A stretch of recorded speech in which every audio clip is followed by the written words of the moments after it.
O ano de 2020 tem sido marcado até agora pela pandemia do novo coronavírus. Estamos enfrentando desafios, lidando com o inusitado e o inesperado. No entanto, em meio a tanta disrupção causada pela Covid-19, novas oportunidades e abordagens surgem, inclusive no contexto educacional. Uma porção de ferramentas e práticas inovadoras, novos modelos e abordagens para instruir gestores, professores, alunos, crianças e famílias evidenciaram-se do momento atual, que de outra forma não aconteceria. A criação de novas abordagens educacionais e a maneira de dar aula, resultantes do momento em que vivemos, serão os grandes benefícios que vão nascer da necessidade que o mundo enfrenta hoje. Quanto mais aprendizado for tirado deste cenário atual, mais tranquilo será o próximo. E para contribuir com o encontro de hoje, teremos a participação especial do professor Dr. José Moran, abordando o ensino híbrido como tendência para a vida escolar no mundo pós-pandemia. Sejam bem-vindos a mais um encontro no canal LED. Eu sou Sheila, professora de anos iniciais, orientadora de ensino da equipe LED. Sejam bem-vindos a mais um encontro semanal conosco. Eu sou Karina, professora de educação infantil e também faço parte da equipe LED. Hoje estamos aqui sem máscaras porque estamos em ambientes diferentes para a segurança de todos. Olá, educadores! É um grande prazer, uma grande emoção estarmos hoje num momento tão especial, numa conversa, um diálogo com José Moran. Sejam todos bem-vindos a mais um encontro aqui no canal. E na nossa conversa de hoje, é com muita alegria que teremos no quadro Aprendendo com Quem Faz, o professor Dr. José Moran, que falará conosco sobre ensino híbrido. Teremos também um momento para se inspirar, de olho nas dicas e, para finalizarmos o nosso encontro, o feedback.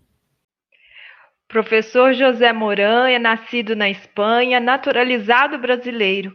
Possui graduação em Filosofia pela Faculdade Nossa Senhora Medianeira, mestrado e doutorado em Ciências da Computação, Comunicação, pela Universidade de São Paulo. Professor, pesquisador, conferencista e mentor de projetos de transformação na educação, com ênfase em metodologias ativas, modelos híbridos, tecnologias digitais e projetos de vida. Seja bem-vindo ao canal LED Professor José Moran. Obrigado, Juliane, Sheila, Karina.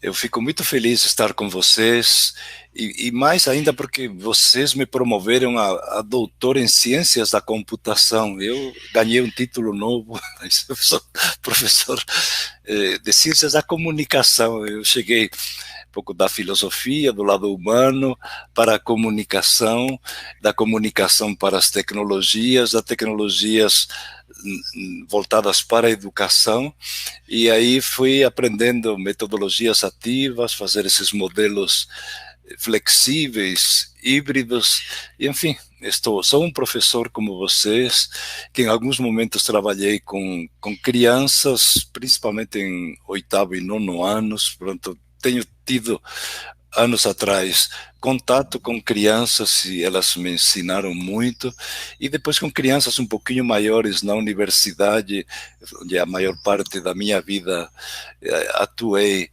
mas continuo hoje trabalhando com professores de educação básica, superior, às vezes na área corporativa, tentando incentivar a que primeiro não percam a esperança e queiram aprender, ajudem a transformar primeiro suas vidas e depois as escolas e universidades onde eles atuam.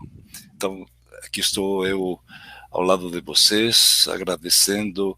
Seja bem meu sotaque, que continua meio híbrido, nasci na Espanha, vivo aqui, mas ele não sai, enfim, faz parte.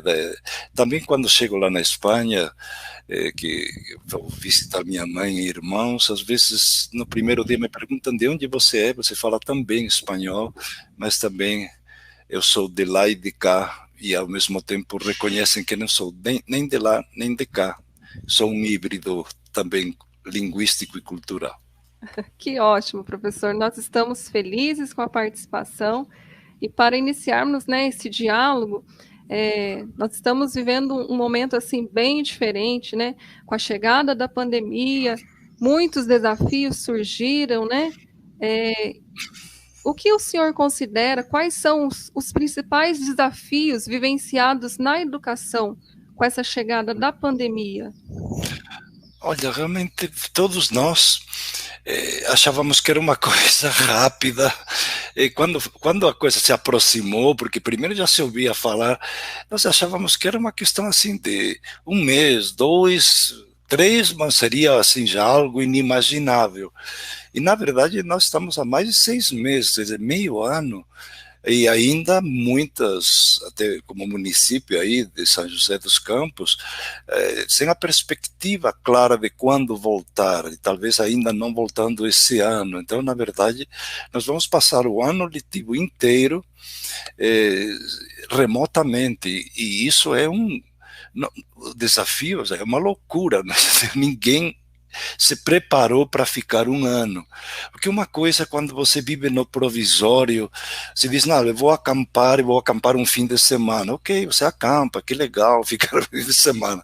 Mas se você, passando de uma casa, continua morando nesse acampamento, nessa barraca, por 2, 3, 6 meses, um ano, você imagina como é complicado viver assim, o habitual, de uma forma precária. E foi isso que estamos fazendo. Jogamos tudo no digital, ou tentar atender os alunos que estão em casa, que não estão na escola, que estão com os pais, que também estão em circunstâncias muito difíceis, muitos deles perdendo emprego, outros com problemas de doenças, não só a Covid, e outras. Então, e problemas também de brigas, de muita gente que não se entende, de pessoas que bebem, pessoas que machucam outros, violência, fora outro tipo de agressões. A gente tem visto muitas situações muito difíceis e estamos dizendo às crianças, olha, aprendam agora através de telas, os que têm telas, e os que não têm telas, olha, a gente manda alguns materiais. A gente está fazendo o possível. Então o desafio é como não parar numa situação precária, sem as condições ideais, sem a formação ideal, e ao mesmo tempo estarmos aprendendo. É contraditório, porque se você quer olhar o lado negativo, você vê um monte de problemas, muita gente não está preparada, desigualdade, sabemos disso, mas se você olha o outro lado, há uma curva de aprendizagem enorme de todos. Os pais começaram a aprender a ajudar um pouco os filhos, saber como equilibrar tudo isso. As crianças também querem manter algum contato, então elas estão tentando colaborar no que podem. As professoras procuram manter vínculo com os alunos, que eles não fujam, no sentido que saber onde estão, manter algum tipo de contato e atividades com eles. Enfim, os professores, eles aprenderam primeiro, às vezes, a repetir, focar mais no conteúdo, depois já a trabalhar com atividades. Então, estamos aprendendo a usar alguns aplicativos que antes não usávamos, como as ferramentas Google que vocês trabalham. Aos poucos vamos colocando tudo isso em plataformas um pouco mais organizadas, faz parte do processo de aprender. Então, infelizmente, eu vejo que alguns grupos, normalmente não são a maioria, eles ficaram todo esse tempo esperando voltar. E muitas vezes não mantiveram um vínculo, não souberam assim, estabelecer contatos reais para não perder os alunos, e é uma tristeza eu ter visto que tem gente que depois de 6 meses, 7 meses, ainda está pensando quando voltar, e não fizeram nada no digital, ou através de itinerários, roteiros impressos, o que for, do áudio, de vídeo, de transmissão de aulas, mas tem gente que ficou muito só esperando o presencial, e na vida a gente não pode esperar tudo num cenário tão aberto como o que nós temos. E diante de todo essa exemplificação que o senhor colocou do cenário atual, professor, quais seriam então as principais consequências aí que o senhor enxerga para a educação diante de todo esse contexto? Olha, educação é aprender a conviver, a encontrar-se das formas possíveis.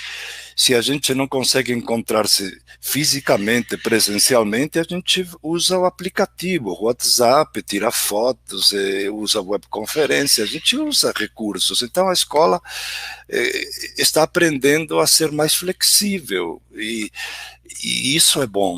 Isso é bom porque isso é uma tendência que vai se consolidar. Não é a questão da tecnologia, não, é a questão de ampliação dos espaços, de não pensar a escola só como sala de aula, e que se a gente não estiver numa sala de aula física, parece que não podemos aprender.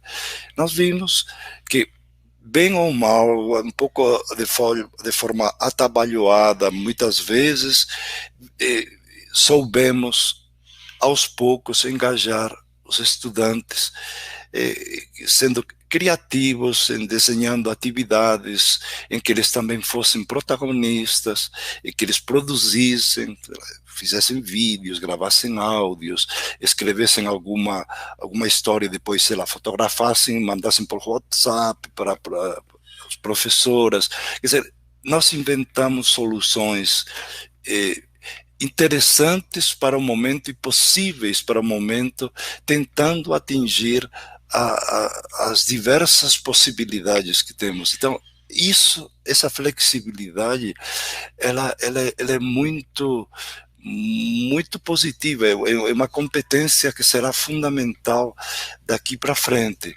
Saber usar alguns desses recursos e adaptá-los assim dentro dessa visão de equidade, de que todos tenham as oportunidades possíveis, mas oferecer as oportunidades para que eles consigam acessar, consigam se comunicar, consigam criar. Isso também é algo que vai se manter.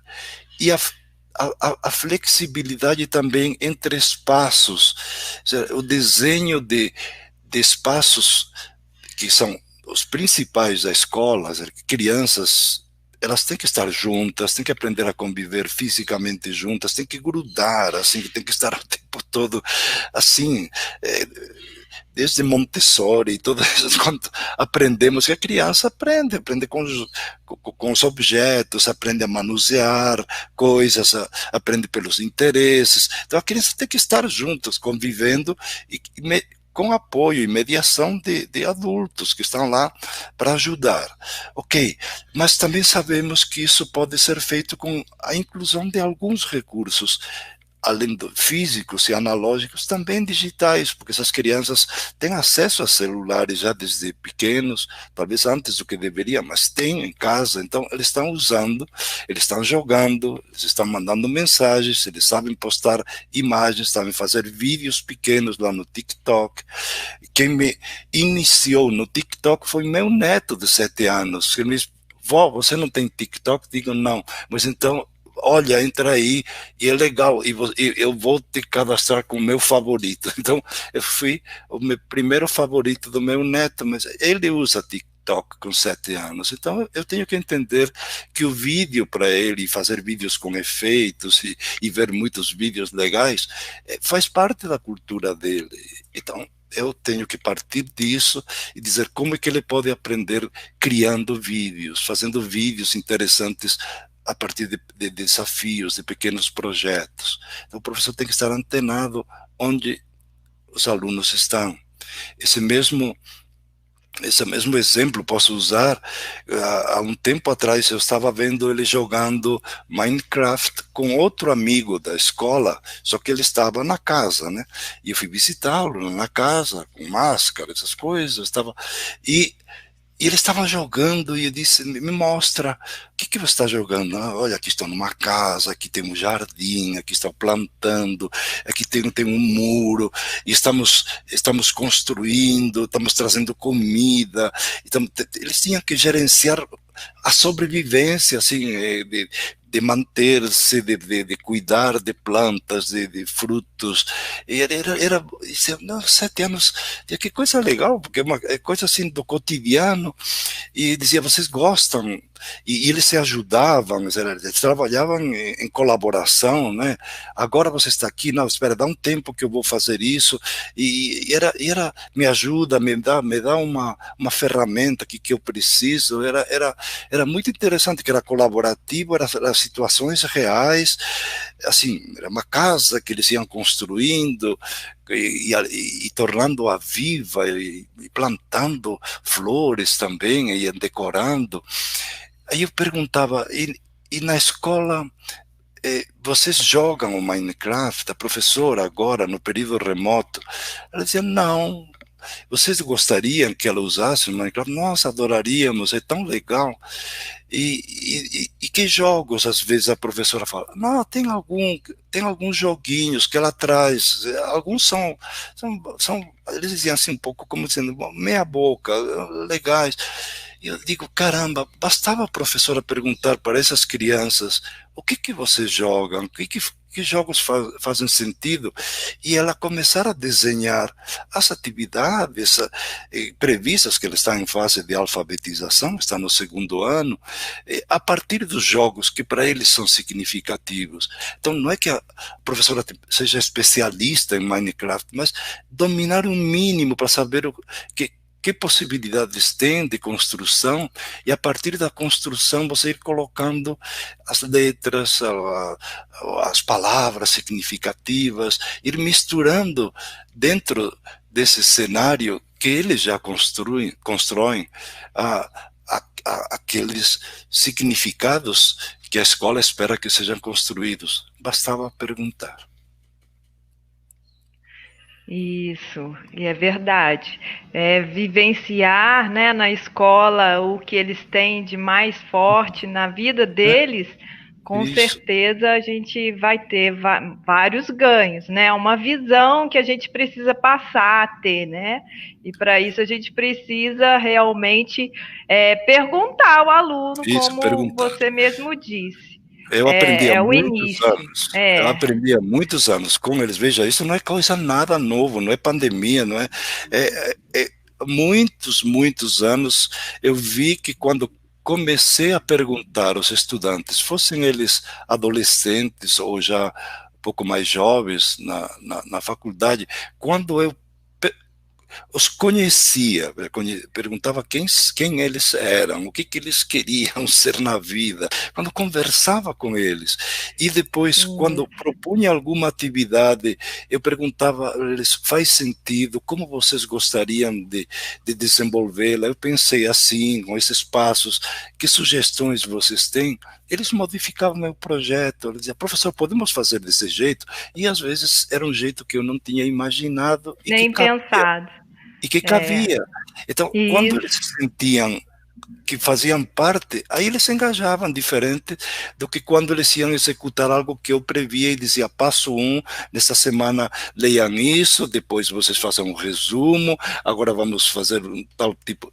E aí eles se engajavam menos, porque só era obedecer. E bastava conversar um pouco, perguntar, e a coisa mudava de figura. Certo, professor. E com a chegada da pandemia, nós sabemos que várias metodologias vêm sendo aplicadas, né? Especialmente no uso com as tecnologias. Neste contexto todo, como que a gente pode definir ensino híbrido? De maneira ligada, né? Interligada ou totalmente independente? Tem alguma ligação com o que a gente faz hoje usando a tecnologia ou não? Híbrido, a própria palavra significa que é mesclado, né?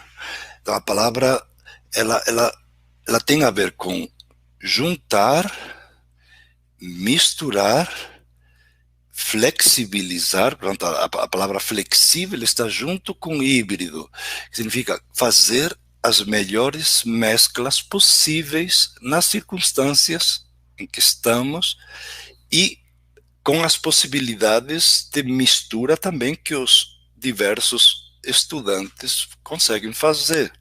Então, o híbrido básico, e que na literatura ela se propagou depois que o Aaron Sams e outros falaram de aula invertida. Então, é um híbrido que, digamos, o modelo americano, ele nos dominou, que explica misturar o espaço presencial com o espaço online, tentar combinar.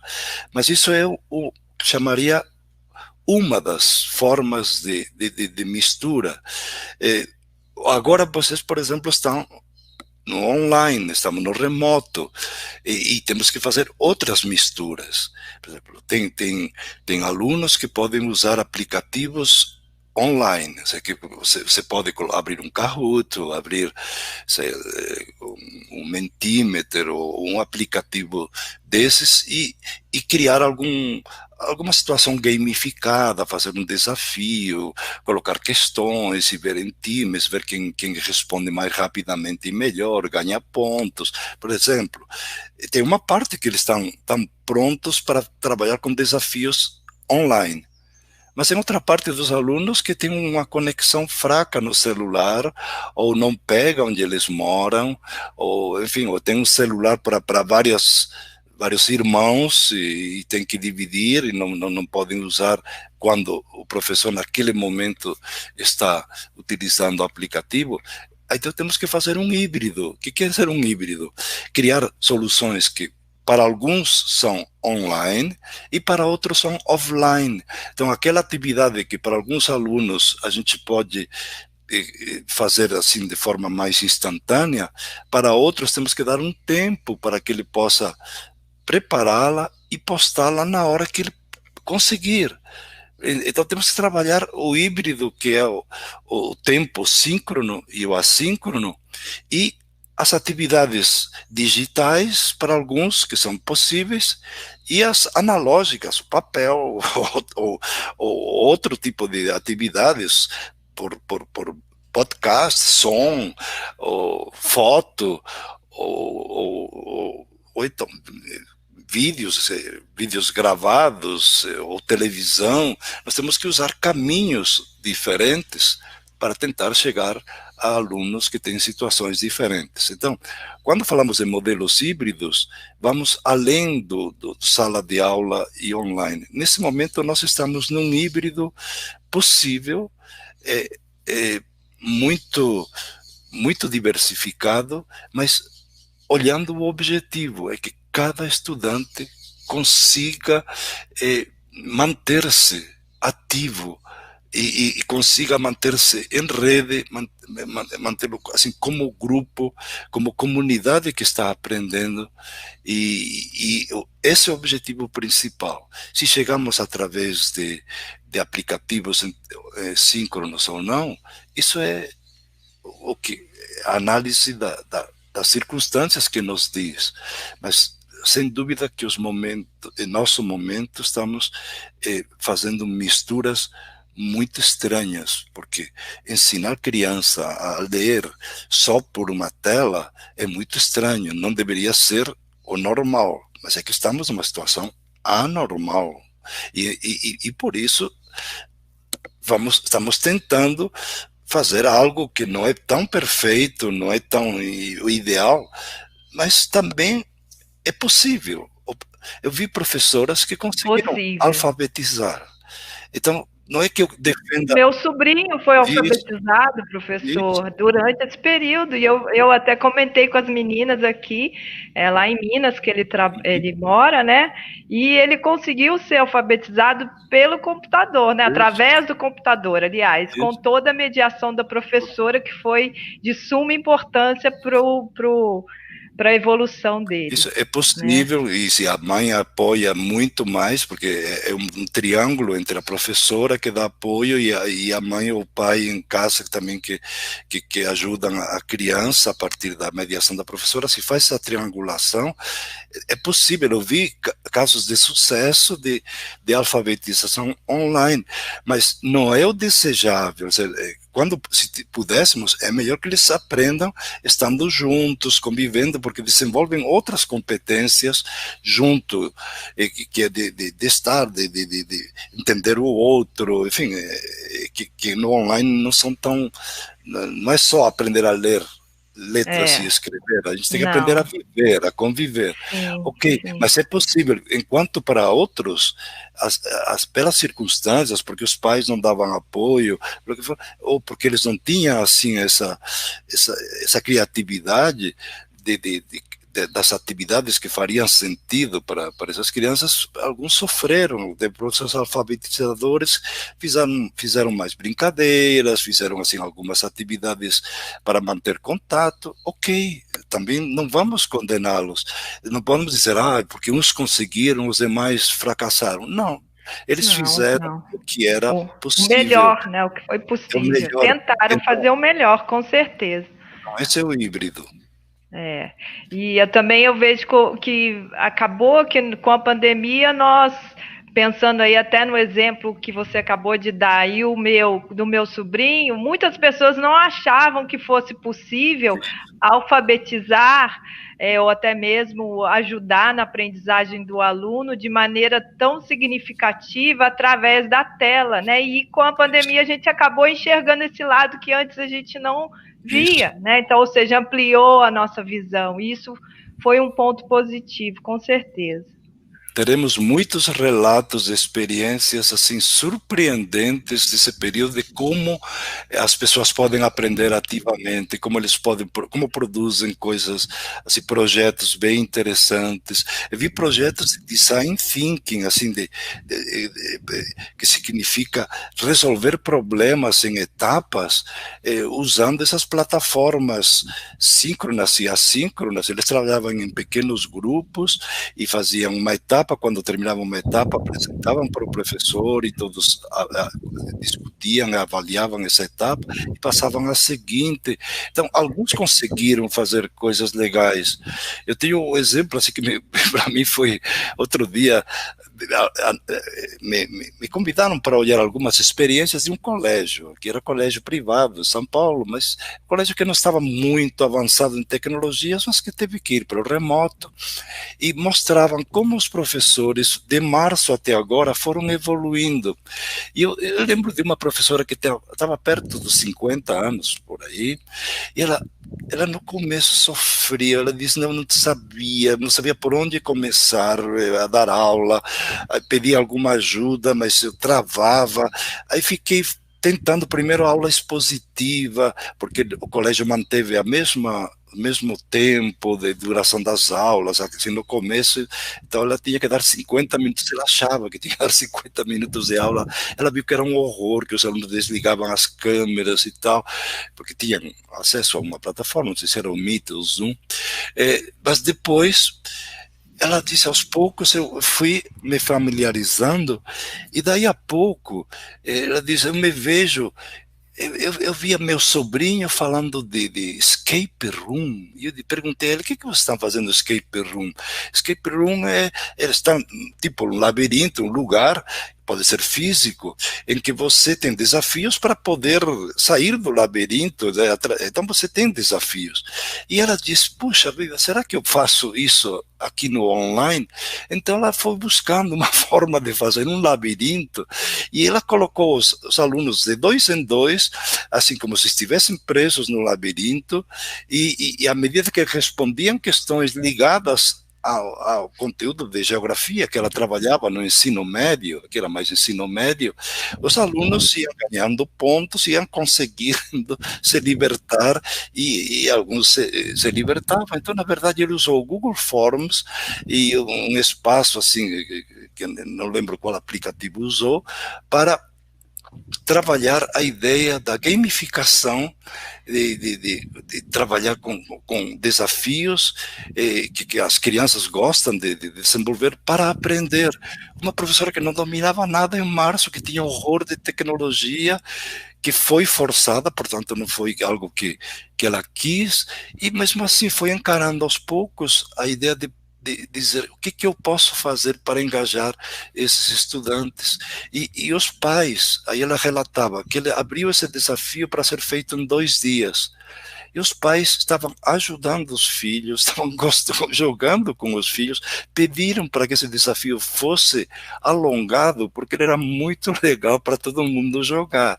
Então vejam, a professora aprendeu, os alunos aprenderam no digital. Teremos muitos exemplos muito interessantes de como é possível tornar os alunos protagonistas também com todas essas possibilidades que estão aí à nossa disposição. Sim, são muitas possibilidades, né, professor? E quando a gente fala, né, no ensino híbrido, né, pensando aqui em nossa rede, nós temos, né, educação infantil, anos iniciais, anos finais. Como a gente pode, assim, como os professores podem aplicar o ensino híbrido na educação infantil? Há alguma diferença ou tem algum ponto aí bem assim, opa, isso aqui é mais para o ensino fundamental, isso aqui é mais para o infantil? Tem alguma dica, alguma sugestão, pensando aí em níveis, né, educação infantil e ensino fundamental? Bom, aí vocês são mais especialistas do que eu, que vocês estão todo dia com isso. Eu trabalho com grupos muito diferenciados, então o que eu posso dizer é da convivência, de estar com grupos que trabalham com crianças, com jovens. O que eu assim, percebo, e essa é a minha leitura de um observador atento, não de um especialista em educação infantil, que, quer dizer, a criança, quanto menor ela precisa, assim, sentir que está tocando. O contato para ela é fundamental, o contato com a professora, contato com os pais, mas ela já está fisicamente lá, esse contato com os colegas. Então, tudo aquilo que de alguma forma traz, assim, o olho no olho, fazer alguma brincadeira, torná-la visível. A criança gosta também de se ver, de que seja vista, reconhecida pelos demais. Não é só usar a plataforma, mas ela vista e valorizada. Então ela fez uma pequena atividade, fez um desenho, por exemplo. Esse desenho foi postado num aplicativo, por exemplo, o Padlet, no Jamboard, enfim, qualquer aplicativo, assim, que você tem uma tela e você pode colocar, eles mesmos podem colocar, ou a professora posta, os desenhos. Vamos colocar que são os desenhos que tiraram foto e postaram. Mas se a professora comenta, diz, nossa, que desenho tão legal, fulano, mas que legal, olha, parabéns. Isso para a criança é uma coisa tão boa, ouvir falar o nome diante de todos, vendo-os, isso é ótimo. Então, na educação infantil, como em todos, nisso somos iguais, nós gostamos de ser visíveis, ou seja, tornar-nos visíveis, valorizados. Não é visível para dizer, fulano, apontar o dedo, olha, você está muito atrasado. Não, é visível alguém que nos apoia e visível alguém que nos acolhe. Gostamos de pessoas que nos acolhem afetivamente. Então, o fundamental para que haja um letramento no sentido amplo, para que as atividades se tornem significativas, ela passa primeiro pelo olho no olho, pelo acolhimento. Se você não tem o olho no olho, você tem o texto afetivo, a narrativa, o texto acolhedor que escreve, quando você coloca alguma, assim, um roteiro de aprendizagem com alguma atividade, o jeito de falar, ou o jeito de enviá-lo através do WhatsApp, tem que ser cheio de carinho. O carinho tem que fluir da pessoa naturalmente, e as professoras bem-sucedidas são carinhosas, são acolhedoras, o que não quer dizer que de vez em quando dá uma bronca, se as crianças falam demais, chamam a atenção, ok, mas elas sabem que estão sendo queridas, acompanhadas, valorizadas. O que as crianças fazem aparece, e isso digital traz muito, deixa marcas, está lá, pode ser compartilhado, a criança pode comentar. Então, o lado afetivo ele é muito mais forte na educação infantil. A criança sentir também o afetivo do grupo, ela sente saudades dos colegas, então fazer momentos de encontro entre pequenos grupos, depois com um grupo grande, fazer leituras, assim, a professora lê uma história e eles vão contando e eles continuam como poderia terminar essa história, fazer coisas assim que as crianças interajam, isso é muito legal. À medida que eles vão crescendo, tudo isso vale, quer dizer, a base é a mesma. Eu vi professoras que no ensino fundamental 2, elas, quando tinham aula, assim, por exemplo, de manhã, que havia em vários colégios, assim, cada uma tem sua circunstância, mas eles iam trabalhar, a professora de história ia trabalhar um tema, mas antes de entrar em qualquer tema, a primeira coisa que fazia era saudá-los, era perguntar como vocês estão, como estão passando, está tudo bem com vocês, tem algum problema. Ela estabelecia uma relação direta, não chegava dizendo, gente, o nosso tema hoje, vamos trabalhar a independência do Brasil, vamos lá. Não, ela falava com eles, ele olhava para eles, perguntava como eles estavam, depois que ela ia introduzindo um tema, o assunto do dia. Então, a comunicação neste período ela tem que ser muito primeiro de religar sempre, significa retomar o contato e de atualizar o que está acontecendo. Se um aluno não aparece, por que não está aparecendo? Está desinteressado? Pode ser. Tem algum problema? Está assustado? Tem um problema em casa? A gente tem muitas possibilidades. Então, temos que saber o que está acontecendo. Muita gente no digital, ele não se deu bem, tem crianças que não aguentam as aulas todo dia, principalmente se são chatas, né? Então, e tem outras. Eu vi uma criança outro dia conversando que ela adorava esse período digital porque as aulas eram curtas, os colégios davam menos horas aula, então era aula, a professora tinha agora uma aula de uma meia hora, 40 minutos, aí ficava um tempão e entrava outra mais tarde, e ele dizia, nossa, quando eu vou lá para a escola, aquilo lá não acaba nunca, todo dia, era só da manhã, escola tipo quase tempo integral, tem bastante horário, é uma aula atrás da outra. Diz, nossa, a escola aqui é bem melhor, as aulas são mais curtas. Então, é um mau sinal para a escola, porque tem que ser curtas, mas interessantes e criar atividades que engajem os estudantes. Então, o interessante está aí.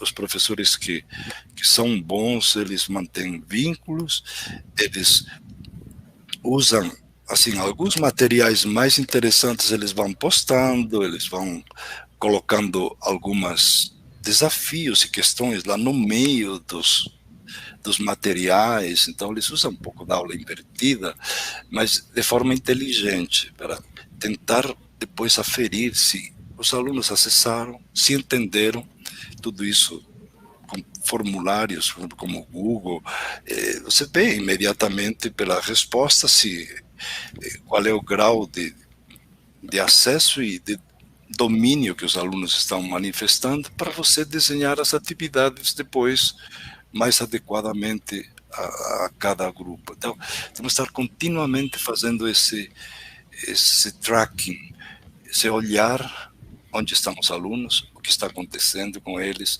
esta atividade faz sentido, o professor se avaliando, também pedir para os alunos avaliem se isto aqui interessou a vocês, se vocês aprenderam com isso. Então, não é só avaliar os estudantes também avaliando a atividade, o professor, o jeito com que ele está trabalhando. Quando o professor comenta sobre esse vínculo, né, manter esse vínculo, né, por longo tempo, né, pensando que hoje nós estamos apenas com essa interação digital, eu acho que isso tudo, né, vem aí, se junta, na verdade, para que esse vínculo se mantenha, né, por mais tempo, né, quando o professor envolve... E no online o vínculo, ele desaparece fácil se você não o faz intencionalmente. Eu lembro de um vídeo que talvez vocês tenham visto, entre vários que eu assisti, que era de um professor de professores numa escola em Buenos Aires. Então, para dizer que não acontece só aqui no Brasil. Os alunos tinham aulas pelo Zoom ou Meet, e aí o professor começava a atividade e todos os alunos desligavam as câmeras. Aí o professor dizia, gente, eu não sei onde vocês estão, eu preciso ver vocês, eu quero ver vocês, liguem as câmeras e o som, porque eram meio adolescentes, e muitos não querem aparecer, tem gente que não gosta de aparecer, mas também tem muito aluno que acha ótimo não ser visto, porque aí ele faz o que quer, a aula está interessante, ótimo, não está, ele vai lá no WhatsApp e fica lá brincando com os amigos. Então, mas para o professor era uma tragédia não vê-los. Então, o vínculo é importante, o olho no olho é importante, mas aí o professor também tem que fazer a atividade dele, de engajar os alunos, não pode ficar dando uma aula teórica, longa, que aí o aluno desliga mesmo, desliga a câmera e vai fazer outra coisa.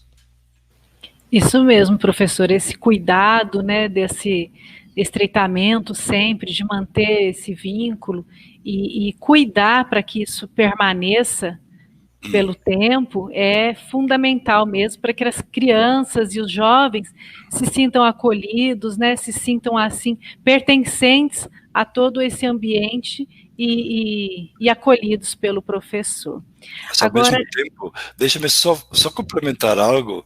Eu vi professoras também que eles acolhiam tanto, por exemplo, eles trabalhavam com alunos um pouquinho maiores já, no WhatsApp, eles criavam grupos no WhatsApp, mas aí a criança começava a mandar questões, às vezes no fim de semana, e a professora tinha muitos alunos, e ela me mostrou ontem, assim, uma série de estratégias que ela criou para não perder o vínculo, porque era legal, mas também para dizer um pouco que elas dizia, vocês querem ter a professora sadia, não doente, então dá um tempinho para a professora, no fim de semana. Aí ela fez poesia, de forma como se fosse uma poesia, ela falava isso, ela falava em verso, a ideia de cuidar também da professora, que ela precisava de um tempinho para continuar cuidando deles e tal, e foi tão interessante que os alunos começaram a cuidar dela, assim, não, a gente, ninguém posta nada no fim de semana e tal, mas é isso também,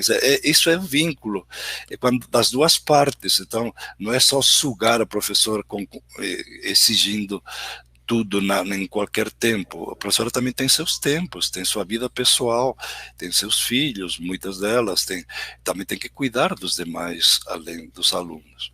Que bacana esse relato do senhor, essa relação de mão dupla, né? E aí a gente realmente cuida de quem a gente gosta, é exatamente esse o processo. Que bacana. Pensando agora, professor, quando o senhor falou de ensino híbrido, de maneira diferenciada, que estão tendo aí várias maneiras de acontecer, principalmente nesse momento, o que o senhor poderia falar dos métodos que seriam mais indicados, pensando aí no retorno das aulas e o ensino híbrido? Bom, o retorno vai ser provavelmente ainda um pouco precário, que se não voltaremos todos ao mesmo tempo e tudo bem, provavelmente voltaremos em partes, uns irão alguns dias, outros ficarão em casa. Pensando nesse modelo híbrido que chamaria meia boca, forçado pelas circunstâncias, a gente pode aplicar um pouco do que aprendemos. Dizer, o que dá certo no digital? Dá para fazer muitas coisas. Então, tem escolas, eu vi escolas na Coreia, na China, que eles fizeram um modelo precário de híbrido, um pouco estranho, que na sala de aula colocam a câmera para que o aluno em casa assista às aulas de casa que estão acontecendo na escola, mas aí fica uma atitude meio passiva, quem está em casa fica olhando uma tela, um aluno fazendo um exercício, um professor explicando, ou assistindo um debate na aula, sempre fica uma parte dos alunos como espectadores. É possível fazer algo disso, algum dia, fazer uma atividade todos juntos, sincronamente, para sentir-se como classe, misturando sala de aula física e cada um online, mas eu creio que é mais significativo se você alterna quem fica em casa, porque não pode ir na escola, ele está fazendo atividades que vão depois ser aprofundadas quando ele volta para a escola. Ele está pesquisando, ele está trabalhando, pode ser em pequenos grupos, quer dizer, você pode fazer coisas trabalhando dois tipos de atividades, uma mais individual, que os alunos fazem no seu tempo, pesquisando, assistindo alguns vídeos, fazendo algumas atividades prévias, ok? E outras em grupo, um pequeno desafio que é trabalhado em grupos, e isso vai sendo postado em algum lugar, e no momento presencial, no momento que esse grupo vai para a sala de aula, ele vai para ampliar, apresentar aquilo que eles já pesquisaram em casa, que já discutiram em pequenos grupos, agora vão trazer isso com o professor, e eles podem fazer isso melhorando também no laboratório, fazer uma experimentação um pouquinho mais complexa, mas o importante é aproveitar a presença do professor naquele momento para que seja algo, uma continuidade do que já vinha sendo feito em casa. Então, se integra o feito em casa com o feito na sala de aula. Então, um modelo híbrido que pode ter normalmente três momentos: um antes de ir para a sala de aula, que é uma pesquisa, enfim, no mínimo pesquisar, conhecer um determinado assunto, preparar-se, dominar basicamente um assunto. Sala de aula, que é uma discussão, apresentação, enfim, de tudo o que foi trabalhado, e fazer um fechamento, que pode ser online também, uma conclusão, uma produção com isso, fazer um vídeo com a síntese do que nós aprendemos nesse período, o relato do projeto para registrá-lo depois. Quer dizer, nós podemos ter uma pré-aula no sentido digital, mas é aula, né? Uma aula física e depois uma pós-aula, por exemplo. Esses três momentos podem ser bem interessantes para usá-los nesse momento de transição, e que, dependendo da maturidade das crianças, depois que eles sabem ler e escrever, depois já no fim do Fundamental 1 e muito mais no 2, nós podemos manter um pouco esses modelos híbridos, no mínimo na escola.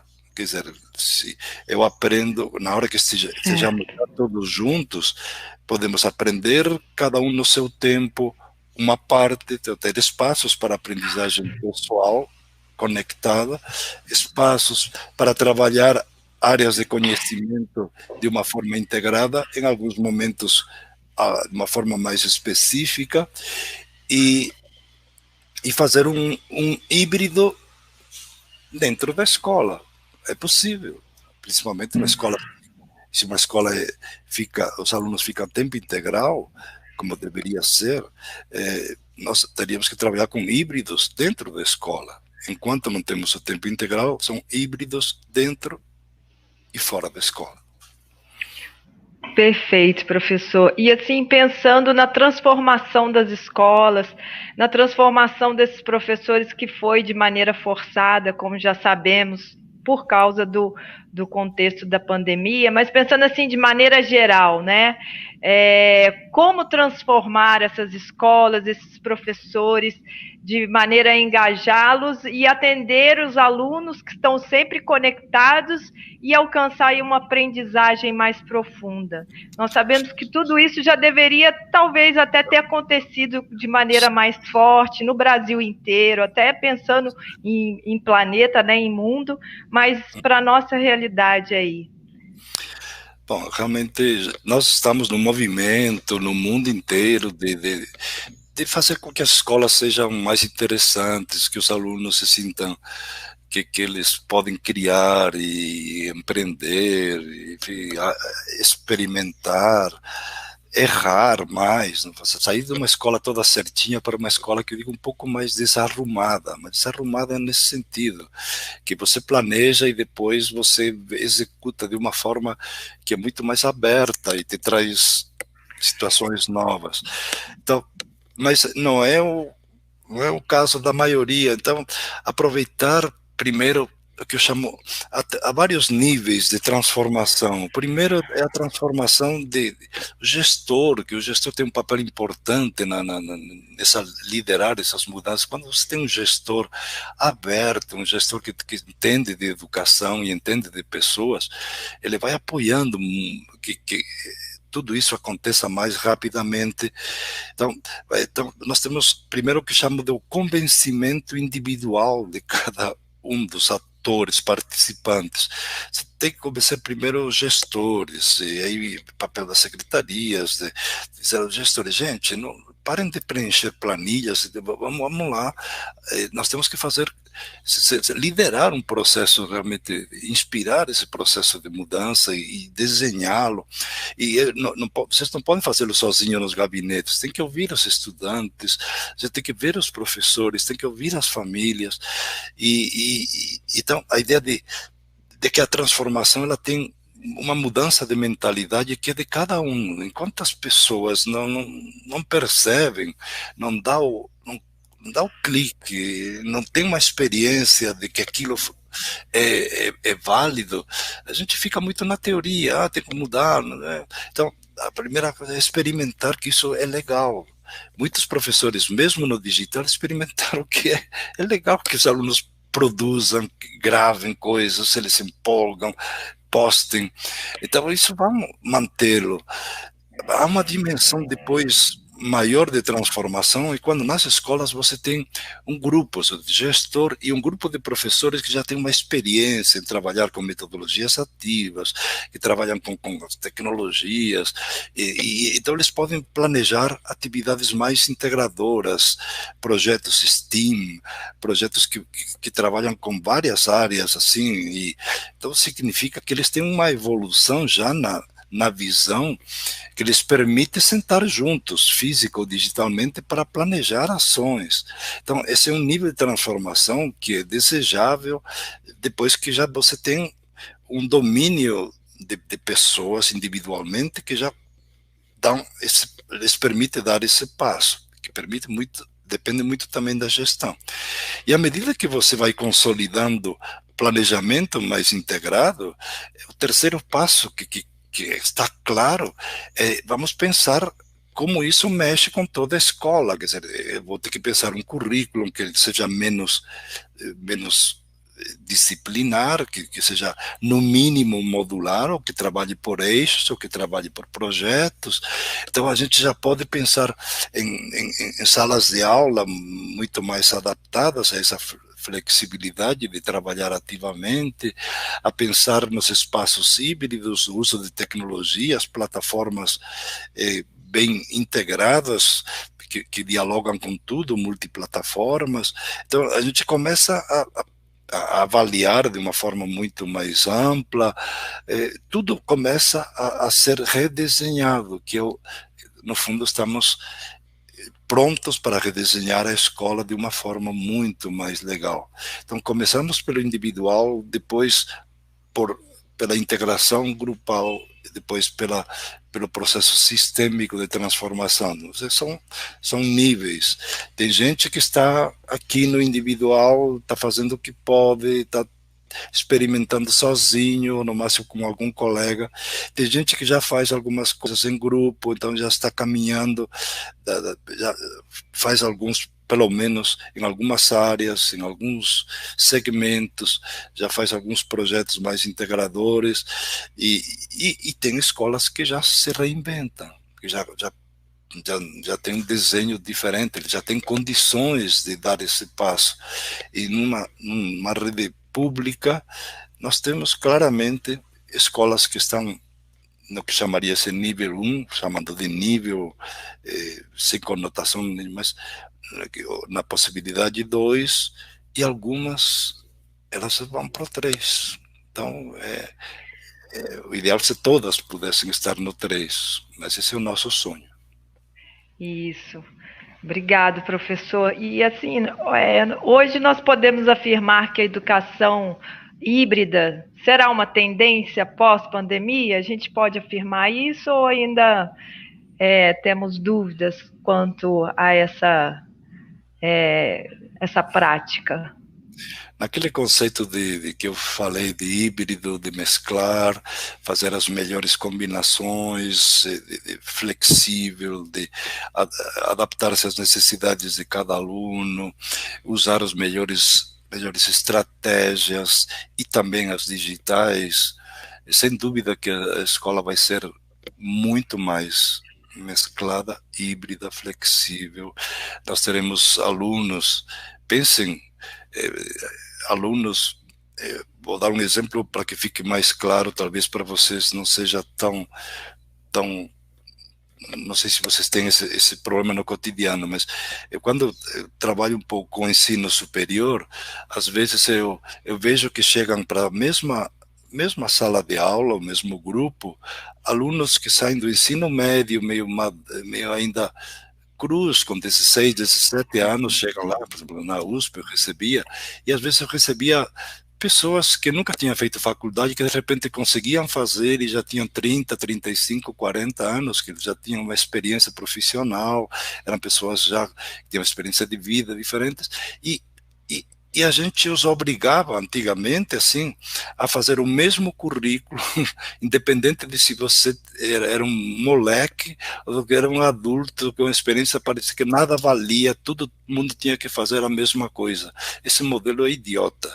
Então o modelo que o híbrido é isso, é adaptar-se, dizer, uma pessoa tem experiência, então e temos inteligência artificial hoje para poder analisar um pouco, bom, o que esse cara já sabe, que competências já tem mais desenvolvidas, e que eu posso adaptar, fazer com que ele não tenha que fazer tudo igual. Ele pode fazer outras coisas e pode dar ênfase em algumas necessidades que ele tem, que um rapaz de 16 anos talvez nem capte. Então, é isso que nós temos que fazer. Os modelos serão híbridos, serão extremamente flexíveis. O híbrido tem que estar muito na nossa mente, sair daquela mente muito quadradinha com que fomos educados. Eu fui extremamente fruto dessa educação muito certinha, medo de errar, buscar a resposta certa, até que na metade da minha vida eu consegui me libertar do modelo, que era uma camisa de força, que é a possibilidade de você errar, experimentar, que um aluno te ensinasse, sentar ao lado dele, e dizer, caramba, de criar algumas alternativas diferentes para grupos de alunos que precisam então, essas soluções que vêm de uma mente aberta, elas são absolutamente necessárias para que um híbrido dê certo. Senão a gente faz um híbrido pastiche e mal feito. Então, híbrido pressupõe professores muito maduros e por isso tem que prepará-los, tem que valorizá-los, remunerá-los e formá-los continuamente para que eles tenham condições de atender ao aluno no pessoal, nos grupos e um pouco na mentoria, na orientação de vida, né? São grandes dimensões que se apontam agora no híbrido também, o papel do professor como mentor, um orientador e não somente alguém que explica coisas. Perfeito, professor José Moran, foi um grande prazer estar com você aqui hoje, uma grandiosa conversa que tivemos, né? Um grande prazer, realmente. Agradecemos muito, né, sua disponibilidade, sua atenção desde o início, e que seja a primeira de muitas, até depois da pandemia, de forma presencial conosco aqui na rede, será um imenso prazer. É um prazer também estar com vocês. Vocês são pessoas muito, assim, batalhadoras, estão ativas, estão atrás também de que os professores entendam o papel das tecnologias dentro desses modelos. Não é a tecnologia em si, mas uma tecnologia potencializando essa aprendizagem ativa, envolvente, criativa. É para isso que usamos as tecnologias, para desenvolver toda esses potenciais que nós temos para que nos tornemos pessoas mais abertas, que arrisquemos mais e que consigamos evoluir. Nós estamos aprendendo para poder viver uma vida um pouco mais interessante, uma vida um pouco mais aberta, tentando com um relativo maior bem-estar e equilíbrio em todas as dimensões. Sabemos que não é fácil, para lidar com as dificuldades, tornar-nos pessoas mais livres com o tempo e realizadas na medida do possível. Sempre nunca é uma coisa plena, mas podemos viver uma vida muito legal se a gente se desamarra, se vive aprendendo sempre, em cada momento ao longo da vida. Eu que desejo a vocês e desejo Obrigada, professor. em algum outro momento também aí em São José dos Campos, também tomando um café. Nada substitui também o encontro físico, mas enquanto isso também vamos valorizar a possibilidade de estarmos vocês aí, eu aqui em São Paulo, conversando com tantos professores, conversando no momento que isso vai ao vivo e no momento que depois as pessoas acessam quando puderem, na medida que temos essa possibilidade do YouTube.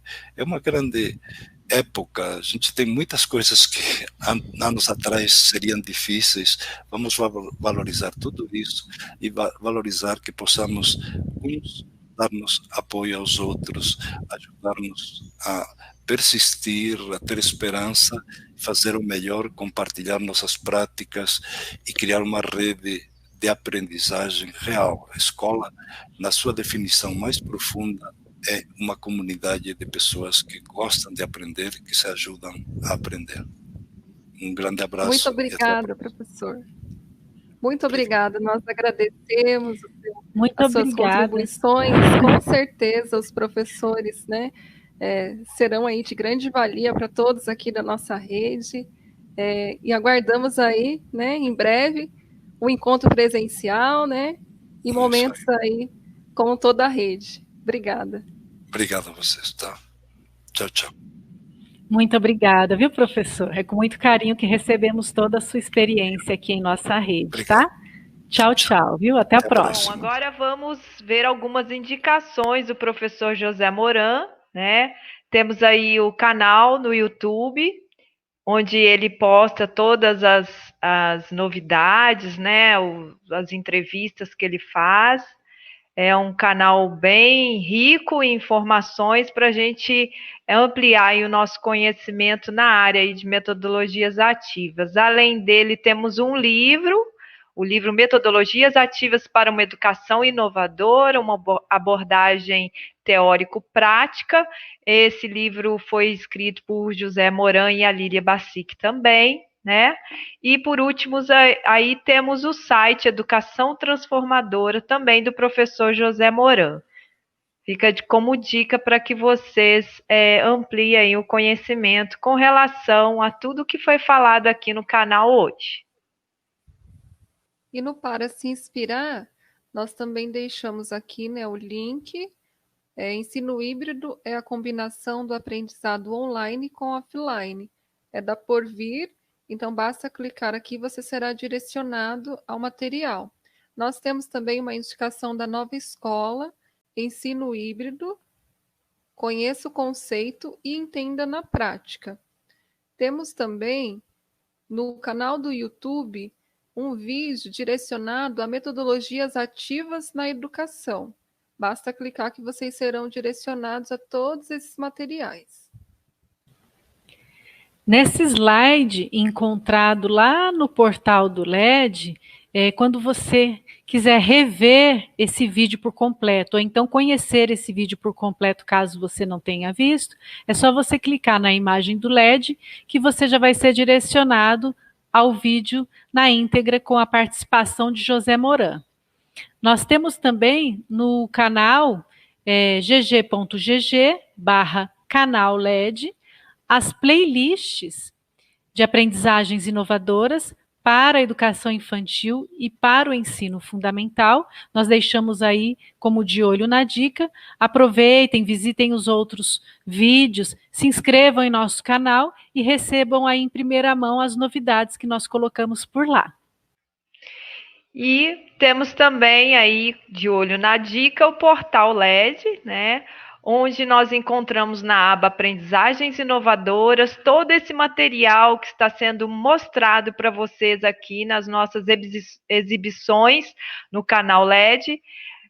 Eles estão organizados em educação infantil e ensino fundamental. Todas as apresentações estarão lá desde o início de nossa jornada aqui no canal LED, né, para atender vocês nessa missão aí de adequar as nossas práticas para atender cada vez melhor os nossos alunos, ok? E para finalizarmos, nós temos o feedback gg.gg/liveled. Basta clicar aqui ou digitar, né, esse link. Ou então, para o professor que gosta de usar o celular, né, o QR Code, basta apontar aqui na imagem e será direcionado para o nosso feedback. Desde já, nós agradecemos a participação de todos, aguardamos vocês, né, no próximo encontro, esperamos aí ter contribuído, né, um pouquinho mais para as práticas, né, pedagógicas de cada um da rede, e até o próximo encontro. Agradecemos, então, mais uma vez a presença de vocês até o momento. Até semana que vem. Fiquem com Deus e tchau, tchau. Nosso muito obrigada a todos que estiveram conosco até esse momento, né? Foi um grande prazer receber José Moran aqui. Ele enriqueceu bastante o nosso diálogo, ampliou bastante as nossas visões com relação a todo esse movimento que veio com a pandemia, inclusive pensando no pós-pandemia. Muito obrigado e até semana que vem.